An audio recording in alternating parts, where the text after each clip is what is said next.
कोई एक कार्य वो बता दें। तहसील मैंने बनाया, 100 बेड का हॉस्पिटल मेरे द्वारा, कासमाबाद में उतना बड़ा सब स्टेशन मैंने बनवाया। ये सारी सड़कें, एक दो नहीं, ये मैंने बड़ी सड़कें आपसे कही, आप छोटी सड़क देख लें, कोई एक सड़क नहीं बची। और बौरी के पुल से आप शुरू करेंगे, ठीक है, सीमा पर है। मानपुर में जब मैं सदर की विधायक थी, वहाँ पे पुल बनाया मगई में। यहाँ पर तो छोटे छोटे इतने पुल थे, ढेरों पुल हैं। अगर आप शुरू कर दें मर्दा से लेकर के तो आप सोनवानी तक चले जाएंगे, गेहूड़ी से लेकर के। और महारे जो मंदिर का रास्ता था कोई नहीं बनवाता था, है ना, वो भी बनवाया। राजद लबे मंच पर हमेशा बताते रहते हैं कि जौहराबाद को हमने सजा दिया है। हाँ, अगर एक नुक्ता और लगा दें, अगर उर्दू की उनको थोड़ी जानकारी हो, तो सजा सज़ा में बदल जाएगा। सजाया है तो पता नहीं, जौहराबाद की जनता को सज़ा ज़रूर दे दी है, जिसको पनिशमेंट कहते हैं ना जी, वो मिल गया है। दंडित करने का कार्य उन्होंने जनता को किया है कि वक्त आने पर बता देंगे तुझे ए आसमां, वक्त आने पर बता देंगे तुझे ए आसमां, हम अभी से क्या बताएं क्या हमारे दिल में है। तो नमस्कार साथियों, मैं बंसराज और आप देख रहे हैं व्यक्ति भारत। और मित्रों, मैं आज उत्तर प्रदेश के गाजीपुर में हूँ और गाजीपुर विधानसभा जौहराबाद है। जौहराबाद को आप अच्छी तरह से जानते हैं, जिसको हमारे कैमरे के फरमा में आप देख रहे होंगे। ये जौहराबाद के पूर्व मंत्री, पूर्व विधायक सैयद सदा फातिमा जी हैं, जिसको कहा जाता है सदा फातिमा जी विकास की दरिया है। जौहराबाद में जिस दिन ये मंत्री पद संभाले, और जौहराबाद को हर गांव में आप जाइएगा, जौहराबाद का कोई ऐसा गांव नहीं है जिस गांव में आपको पीस रोड, खरंजा, चक्रोट नहीं मिल पाएगा। आज तो आप जान ही रहे हैं किसका जौहराबाद है।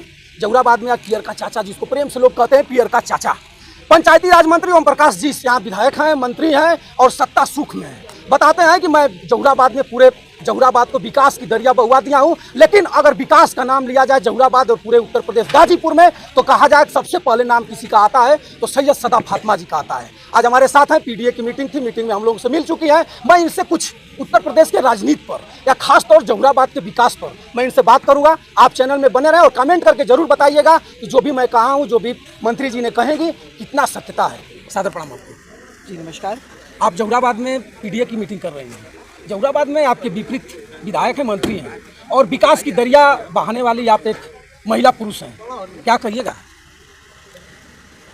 सबसे पहले तो मैं ये कहूँगी कि महिला अपने आप में संपूर्ण होती है, तो उसको महिला पुरुष कहने की आवश्यकता नहीं है, क्योंकि जब नौ दुर्गा का भी वो होता है, आदि शक्ति भी महिला ही होती है, तो इसलिए महिला ही मैं ठीक हूँ। जहाँ तक विकास की बात है, मुझे लगता है कि ये मुझे कहने की ज़रूरत नहीं है, बल्कि आप जहाँ भी गुजर जाएंगे इस विधानसभा में, विधानसभा क्या, आप विधानसभा के बाहर भी, जंगीपुर विधानसभा से अगर आप चलेंगे तो कठवा मोड़ से अगर आप चलेंगे तो सिधागर तक आपको सड़क बनी हुई मिलेगी। वो मैंने ही अपने माननीय नेता माननीय अखिलेश यादव जी, माननीय शिवपाल यादव जी के आशीर्वाद से बनवाई जी। वही नहीं है, अभी आप ये देखेंगे तो गंगौली से यहाँ पर गांधीनगर तक की है, ये बड़ी बड़ी सड़कें थी जो अरबों रुपए के काम थे। पानी यहाँ पे नहर में नहीं आता था, कच्ची नहर थी, उसको तोड़ करके सीमेंटेड सीसी लाइन करवाने का काम मैंने करवाया था, गांधीनगर तक है, वो भी अरबों रुपए का प्रोजेक्ट था। और कासमाबाद को तहसील बनाने का कार्य किया, क्योंकि यहाँ के लोगों की परेशानी थी कि कहते थे, लोग कहते तो हैं कि तहसील बन जाए, कोई बनाता नहीं है। मैंने उनसे कहा कि मैं आपसे कोई वादा नहीं करती, लेकिन मेरा जीवन विकास के लिए समर्पित है, जो भी हो पाएगा मैं करूँगी। और मैं खुशी से, मुझे खुशी हो रही है इस बात को कहते हुए कि कासमाबाद को तहसील बनाने का कार्य भी संपन्न हुआ। मंत्री जी ओम प्रकाश राजभर जी को अच्छी तरह से जानती हैं, पंचायती राज मंत्री हैं, अच्छा पद भी है, सुख सुविधा में है और सरकार में भी हैं। मंत्री जी लबे मंच पर हमेशा बताते रहते हैं कि जौहराबाद को हमने सजा दिया है। हाँ, अगर एक नुक्ता और लगा दें, अगर उर्दू की उनको थोड़ी जानकारी हो, तो सजा सज़ा में बदल जाएगा। सजाया है तो पता नहीं, जौहराबाद की जनता को सज़ा ज़रूर दे दी है, जिसको पनिशमेंट कहते हैं ना जी, वो मिल गया है। दंडित करने का कार्य उन्होंने जनता को किया है। और दंडित करने का कार्य इसलिए किया उन्होंने जौहराबाद की जनता को कि उनको लगा कि जनता ने तो हमको बहुत प्रेम दे दिया है, तो अब इनको लिए दंड ही ठीक है। तो जब होता है ना कि कभी कभी लोग ज़्यादा प्रेम दे देते हैं, तो वहाँ पर दंड मिलने लगता है। तो जौहराबाद की बात की जनता ने उन पर प्रेम लुटा दिया। 5 साल तक वो पलट के नहीं आए, 17 से 22 तक। जब 22 में पलट करके आए, तब भी जनता ने उनसे पूछा नहीं कि भाई कहाँ थे, तो प्रेम की जाती हो गई। तो उन्होंने कहा कि अब इनको थोड़ा दंडित कर देना चाहिए, तो उन्होंने सज़ा दी है। सजाया तो है कि नहीं, वो तो आप जाके देख लें कि कितना सजाया है उन्होंने। सज़ा सब बता देंगे, कोई एक कार्य वो बता दें। तहसील मैंने बनाया, 100 बेड का हॉस्पिटल मेरे द्वारा, कासमाबाद में उतना बड़ा सब स्टेशन मैंने बनवाया। ये सारी सड़कें, एक दो नहीं, ये मैंने बड़ी सड़कें आपसे कही, आप छोटी सड़क देख लें, कोई एक सड़क नहीं बची। और बौरी के पुल से आप शुरू करेंगे, ठीक है, सीमा पर है। मानपुर में जब मैं सदर की विधायक थी, वहाँ पे पुल बनाया मगई में। यहाँ पर तो छोटे छोटे इतने पुल थे, ढेरों पुल हैं। अगर आप शुरू कर दें मर्दा से लेकर के तो आप सोनवानी तक चले जाएंगे, गेवड़ी से लेकर के। और महारे जो मंदिर का रास्ता था कोई नहीं बनवाता था, है ना, वो भी बनवाया। राजापुर में भी था, कितना आपसे कहें। और हैंडपंप और पानी की टंकी की कोई गिनती नहीं है। मंत्री जी, इतना विकास के बाद 2027 में कुछ परिवर्तन तो अब जनता बताएगी कि क्या करेगी क्या नहीं करेगी। आपको क्या लगता है, फील्ड में आप चल रही हैं जी, कुछ समझ में आ रहा है कि परिवर्तन होगा? नहीं, हम तो ये जानते हैं, है ना, कि कहा था किसी ने क्या, वो लोग थे जो सरफरोश थे, उन्होंने कहा था कि वक्त आने पर बता देंगे तुझे ए आसमां, वक्त आने पर बता देंगे तुझे ए आसमां, हम अभी से क्या बताएं क्या हमारे दिल में है। तो वक्त आने पर बता देंगे, लेकिन ये भी सच है कि निश्चित रूप से 27 में पीडीए की सरकार बनेगी, माननीय अखिलेश यादव जी के नेतृत्व में बनेगी, पूर्ण बहुमत की सरकार बनेगी, क्योंकि जनता इनके झूठ को समझ चुकी है। मंत्री जी, एक और मामला चल रहा है उत्तर प्रदेश में। राजनीति विकास पर होनी चाहिए, आवास पर होनी चाहिए, मुद्दे पर होनी चाहिए, लेकिन इस समय उत्तर प्रदेश में कर्री सेना को लेकर के और बहुत ज़बरदस्त हल्ला चल रहा है। समाजवादी पार्टी के आगरा के सांसद साहब के यहाँ तोड़फोड़ भी हुआ, और आते आते बनारस में बनारस वाले मिश्रा जी के यहाँ घर आ गए और बनारस वाले मिश्रा जी को पीटा भी गया, और उसके बाद जेल भी कर दिया जाता है। 307 जैसे धाराओं लगा करके उनको जेल कर दिया गया है। क्या कहिएगा उस पर? अब आप ये समझ लें कि ये जुल्म ज्यादती की इंतहा है। हम लोग तो सबकी लड़ाई लड़ रहे हैं, इनकी सरकार में कोई सुरक्षित नहीं है, चाहे वो पिछड़ी जात के लोग हों और या वो मिश्रा जी हों। तो ये लोगों को समझना होगा कि अगर हक और अधिकार देने की कोई बात करता है तो वो समाजवादी पार्टी और इंडिया गठबंधन करता है। हम पीडीए की बात करते हैं, लेकिन इसका अर्थ ये नहीं, इसका अर्थ है कि जो अगले लोग हैं उनके अधिकारों को छीन लेंगे। नहीं, उनके भी अधिकार सुरक्षित रहेंगे, और जो पीडीए है उसका अधिकार भी किसी को छीनने नहीं देंगे। और ये जो बात आप कह रहे हैं ना करनी सेना की और इसकी, ये हो हल्ला तो कराया जाता है। क्यों कराया जाता है ये भी मैं आपसे कह दूं। आपको याद होगा कि माननीय प्रधानमंत्री जी ने कहा था कि हम भारत की अर्थव्यवस्था को बहुत जल्दी $5 ट्रिलियन की अर्थव्यवस्था में बदलेंगे। तीसरा कार्यकाल चल रहा है, तीसरे कार्यकाल का भी 1 वर्ष खत्म है। क्या $5 ट्रिलियन की अर्थव्यवस्था बन पाई? नहीं बन पाई। 4 ट्रिलियन पर भी नहीं पहुंचे।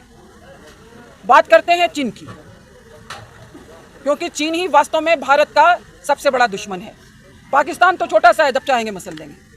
चीन ने पूर्वोत्तर भारत पे हमारी सीमाओं पे कब्जा कर रखा है, और उसकी जो अर्थव्यवस्था है वो कितने की है? $20 ट्रिलियन। हम 4 पे नहीं पहुंच पाए, वो $20 ट्रिलियन पे पहुंच गए। तो जनता सवाल करेगी ना। कहा जा रहा था इन्वेस्टर समिट लखनऊ में रोज होती है, अभी भी हुई कुछ महीने पहले। इतना फंड आ रहा है, इतना आ रहा है, लोग लगा रहे हैं। और आपने भी पढ़ा होगा अखबारों में कि कम से कम 1 लाख करोड़ से ज़्यादा का जो पैसा था वो इन्वेस्टर्स ने निकाल लिया है। क्यों निकाला? क्योंकि उन्होंने कहा कि भारत का जो माहौल है वो उद्योगों के लगाने के लिए ठीक नहीं है। वियतनाम जैसे देश में जाके लोग उद्योग लगा रहे हैं, क्योंकि जब हम सिर्फ देश को बांटते रहेंगे, भारत 5 ट्रिलियन की तब बनता जब नए उद्योग खुलते, लोगों को रोजगार के अवसर मिलते, सरकारी नौकरियां मिलती। वहाँ तो आप देखते आए दिन विज्ञापन आता है भर्ती का, और उसके बाद क्या होता है? कैंसिल हो जाती है। अभी जो उत्तर प्रदेश संघ इसका परीक्षा हुई, इसमें भी गलती निकल आई। तो कितनी गलती निकलेगी? एक बार गलती होती, 2 बार गलती हो, बार बार अगर हो रही है तो इसका मतलब जानबूझ के हो रही है। तो नौकरी देनी नहीं है, रोजगार देना नहीं है, अर्थव्यवस्था चरमरा रही है। अर्थव्यवस्था अब टैरिफ वार शुरू हो गई। तो मित्र थे ट्रंप जी, निवेदन कर लेना था, है ना। टैरिफ लगाया, चीन ने कहा हम भी लगा देंगे। आपने पढ़ा होगा अखबारों में, बहुत बहुमूल्य धातु है ना, डिस्प्रोजियम, इसका नाम डिस्प्रोजियम है, बहुमूल्य धातु है, चाइना में बहुत ज़्यादा है, और 90% जो प्रोसेस्ड होता है वो चाइना में होता है। तो उसने कहा क्या, रोक दिया।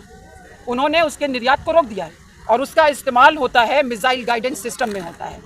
जो हमारे जहाज़ बनते हैं, जेट बनते हैं, F-35 उसमें होता है, उसका मैग्नेटिक जो मैग्नेट होता है उसमें होता है। जो आपके इलेक्ट्रॉनिक व्हीकल्स बनेंगे, विंड मिल्स बनेंगी, इन सब में इस्तेमाल होता है। तो सारे उद्योग ठप हो जाएंगे। तो हमें मुकाबला उस चीन से करना है जो यूएस को धमकी दे रहा है। तो वो बात नहीं कर रहे, वो अपने जो मिनरल्स हैं, खनिज पदार्थ हैं, उनको खोद रहे हैं। और भारत में ये लोग कब्रों को खोद रहे हैं। कब्र खोदोगे तो क्या पाओगे? मिट्टी निकलेगी। जो 350 साल पहले चला गया, उसकी कब्र खोद भी लोगे तो हड्डी भी नहीं मिलेगी, मिट्टी मिलेगी।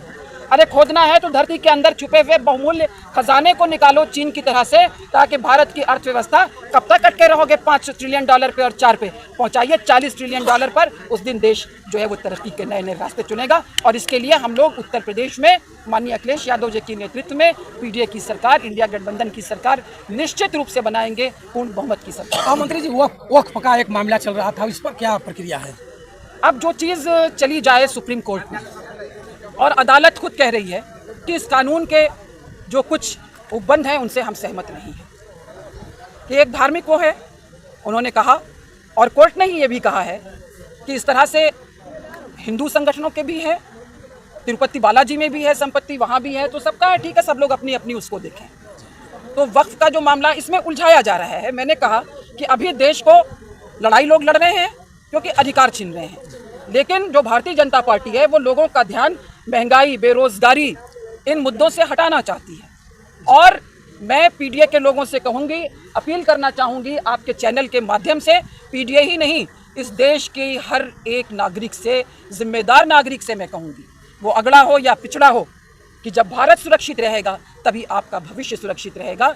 और भारत बेजान ज़मीनों का नाम नहीं है, पहाड़ों का नाम नहीं है, भारत नाम है, इसमें रहने वाले अरबों अरबों लोगों का नाम है, उनका भविष्य सुरक्षित होना चाहिए। और ये सुरक्षित जो है कब्रें खोदने से नहीं होगा। आप इतिहास में जाके इतिहास को सुधार नहीं सकते हैं, इतिहास से आप सबक लें। और आने वाले नए युग का, जो महाभारत के सूत्रधार ने कहा था कि सीखें हम बीते युगों से, नए युग का करें स्वागत। नए युग के स्वागत के लिए तैयार होइए, आप भूतकाल में जाके जी नहीं सकते।